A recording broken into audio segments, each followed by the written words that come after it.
tawag dito. Sino yung mga first time mo dito? First time ako makita. So mga first time ako makita yan. Yung totoo po, yung totoo. Sino yung first time ako makita? Gano'n ba? Okay, so yun. Anyway, first time ko rin kayo makita. Ayun, so anyway, pwede mo natin i-congratulate si Mentor Kevin. Yan, si Kevin, si Magdalena, si Magdalena? Si Magdalena, and si Mentor Nasli Rivera. Ayun. So, ganyan mo para. Paano mo natin? Gusto ko yung gusto ko mas malakas pa eh.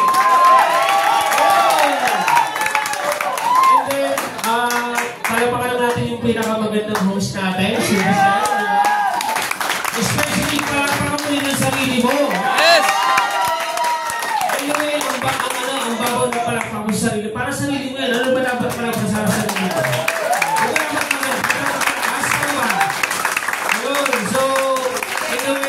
Ako, wala akong slide, pero 5 minutes lang ako dito and 1 hour. Okay ba yung sa inyo? Yes. 5 minutes and 1 hour. Yes. Ayun, so sa akin, may ready ako sa inyo dito Okay ba sa inyo yun? Yes. 1 hour lang ako dito. Okay ba sa inyo? Yes. Kaya gusto ko na i-welcome yung mga guests natin. Sino yung mga guests natin? Mga guests. Ayun, yung mga nakaladkad. Sino yung mga nakaladkad dito? Yung mga nakaladkad? Yung mga kinaladkad. Sino yun? Yun lang. Meron ba yung mga guests? Yung mga first timer?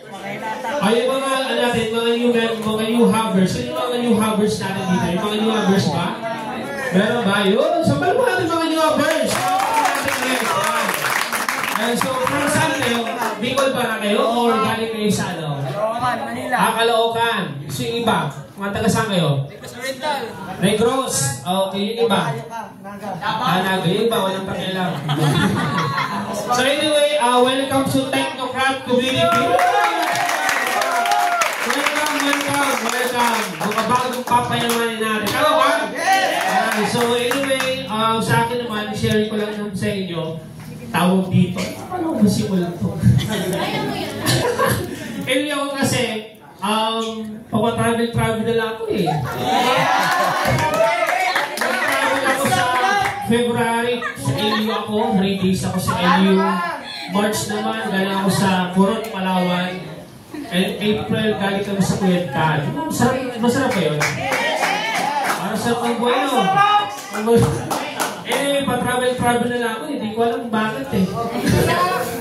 Anyway, sa akin, from January to March, ang kinita na nasa 900,000 din. Then, tawag dito, sa akin, ang background ko before, sa mga hindi nakakilala sa akin, yung former seaman. Yung mga seaman ba dito? Yes. Seaman luloko. Sila yun. Sila, kami mga loyal kami. Anyway, ang background ko before, sa mga hindi nakakilala, sa akin, former seaman for 5 years. Nagtatrabaho sa international. Ang barko namin is 70. Ang rank ko doon, ang position ko is ordinary seaman, OS. Ako yung pinakamababang nilalang sa barko. Diba? May mga may mga position yun. Ako pinakamababang sa Anyway, yung nag-start ako sa seaman ako, tinikita ko, nag-arrange ako ng 50,000 per month sa barko. Tapos, dito sa negosyo natin, na-experience ko yung kinikita ng kapitan. Magkano kinikita ng tao sa dalawa? 500. Na-experience ko kita yun sa negosyo natin. Diba? Hindi ko kailangan na mag-abroad hindi ko kailangan mag-abroad na kumita ng malaki. So maganda ba yun? Yes! So yun ang nangyari sa akin. Kahapon, parang nag-flashback lang sa akin yung before ako nag-start, katulad din ako na first timer. Taga Santo Domingo po ako. Sino mga taga Santo Domingo? Mga taga Bicol din. May mga taga Bicol ba? Yes! Meron? Yun. Kahapon nag-flashback sa akin kasi may goal ako ngayon na this year na makapag-save ng 1 million. Wow! Tapos nasa 50% na ako. Wow! Tapos ang flashback sa akin before, sabi ko grabe, ang layo ko na pala yung nangyari sa akin. Nag-flashback lang sa akin kasi yung first na nag-start ako, nagtitipid. Alam mo yun, taga Santo Domingo kasi ako. Tapos, ang ginawa ko before para, di ba po yung pag-isiman ko? Di ba pa kayo? Nag-give ko yun, tapos wala na akong source of income. Then, ang source of income ko noon, nagbibenta ako ng C24/7 at mga kape. Ayun, nagbibenta ako noon para may pamasaya ako sa Legazpi. Ang pamasaya namin doon is 50 pesos. Balika, nasa 100. So, imagine mo, from that buhay, tapos dito tayo ngayon. And then, meron tayong dalawang sasakyan. Nakabila ko dalawang sasakyan. Ang sasakyan ko is Toyota pick-up. Then, imagine mo, no, parang too good to be no. Tama ba? Yes! Pero kayang ibigay yun ng technocrat community. Kayang ibigay yun. Sa mga baguhan dito, sa mga baguhan, we've been 19 years na kami sa negosyo. 19 years ang business natin. Matagal na ba? Yes! Matagal na, tama ba? Yes! So wala na kami dapat ano pa sa inyo, sabihin or tama ba? Kasi proven and tested na tama ba? Yes! So, ang ano ko na lang sa inyo, suggestion ko sa is, actually, hindi aminin ko sa inyo, tama ba? Yes! Hello, dyan mo ba kayo? I will be very frank sa inyo. Hello, dyan mo ba kayo? Yes! Yung life na meron kami, hindi din siya naging madali. When we started the business, hindi siya naging madali. Kumbaga, magkakaroon ko dito mga struggles, challenges, problems. Gusto mo ba yung magkaroon ng gano'n? Yes! parang point ko, mamimili ka eh. Mamimili ka. Andiyan na ba kayo kapatid? Andiyan ba kayo? Yes! Okay. Yes, I know mahirap to. Pero kahit naman saan, mahirap naman eh. Tama ba? Yes! Bakit sa labas? Madali ba? Yes! Parang ang point ko, choose your struggles. Diba? Kumbaga, hanapin mo kung saan ka maghihirap. Kasi dito, ang point ko, hanapin mo yung tatrabuhin mo siya, pero at the end of the day, gusto mo yung resulta. Tama ba? Hindi mo ba kayo? Yes! What I mean, dito sa negosyo, pag trabaho mo ito kapatid, yes, hindi ito magiging madali, pero worth it. Pagsabi mo worth it. Hindi mo ba kayo? Yes! Parang si Mentor Boy, imagine mo, di ba, Bumblebee. Di ba? Ang pagkawa natin ng Technocrat 2014, di ba? Yung lupit. Tapos, gumitat sila ng 1.3 million, tao ba? 1.5 million. Imagine mo yun. So, ang point namin dito kapatid,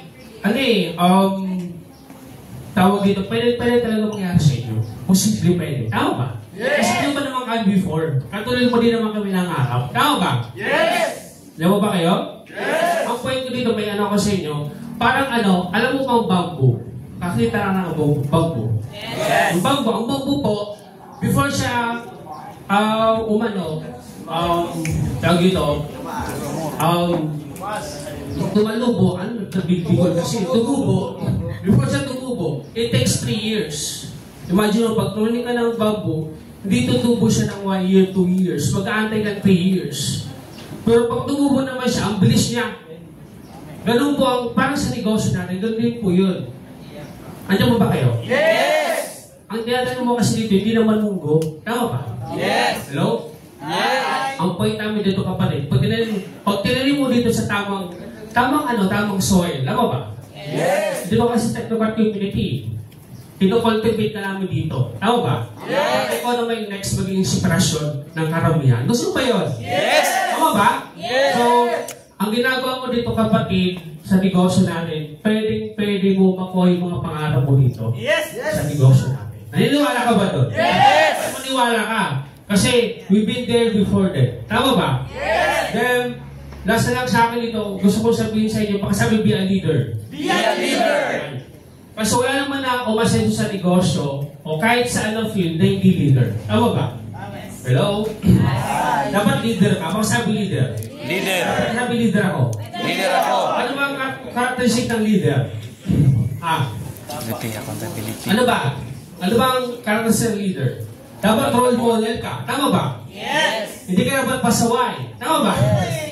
Tama ba? Yes! Dapat ikaw yung nauuna sa'yo. Ikaw nauuna sa lahat. Tama ba? Yes! Ikaw nagiging inspirasyon ng hub nyo. Yes! Nag-gets ba yun? Yes! Doon dapat ang leader. Yes! Masama ba kayo? Yes! Anyway, as time goes by, mabubuild naman yung pagiging leader nyo. Tama ba? Yes. Kasi wala naman pong pinanganak na leader. Tama ba? Nabubuild po siya. So, ang point namin dito kapatid, kung may lalaban ka lang naman, doon na sa ikagaganda ng buhay mo. Tama ba? Kasi lahat naman kami nilaban namin ito eh. Hindi naman naging madali eh, pero nilaban namin siya. Tama ba? Yes! So, anyway, wala rin naman ako gustong sabihin sa inyo. Na-inspire ba kayo? Yes! Na-inspire ba kayo? Yes! Dapat lang. So, kung anong nangyari sa aming kapatid, posible sa inyo. Ulit-ulit kaya, posible sa inyo. So, dapat, i-goal mo din na mag-speak ka din dito. Sino gusto mag-ano dito? Magsalita din dito. Dapat i-goal mo din. Tama ba? Yes, I'm next. Hello? Hi! Dapat i-goal mo din. Tama ba? Yes! So, ngayon, ang ano natin, meron lang akong gustong updates. Ano si Don?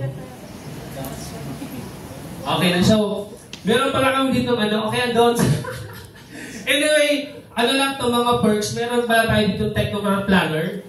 Wow. Nasa 200 pesos siya. Yan. Update lang ni yung sekretary natin, di ba? So, pwede mo pakita mentor doon. Yan. So, yan. Kung sino po yung gusto magbili daw ng Technocrat Planner, yung mga wala pa. So, buy na po kayo. 200 pesos lang yan, di ba? Yes! Ayun, so, then, okay. Tapos, April 30 po, manifest. Okay, so sino na ready sa manifest? Sino na nakabili ng ticket niya? Ready na ba ang ticket mo?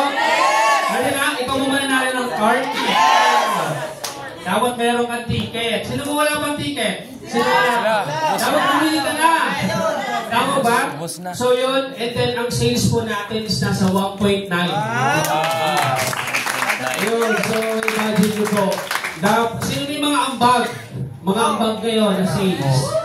Ayun, so sino yung mga wala? Sa dapat, i-goal mo din bang ambag ka this week? Tama ba? So, kailan naman natin? Kailan? Saturday naman, tama ba? So, ang point ko, ilang bank sales na gusto mo para sa'yo? 500! Yung realistic lang, magkano bang sales na gusto mo? 100! Mag-go, tama ba? Hello? So, it's up to you yan. Tama ba? So, anyway, wala na po gusto sabihin pa sa inyo. Tawag ito, next na natin is kay Mentor Boy Lada. Yung Prosperity Compass. Ayun, so wag muna kayo umalis. Atin kay Lada. Okay ba yun? Yes!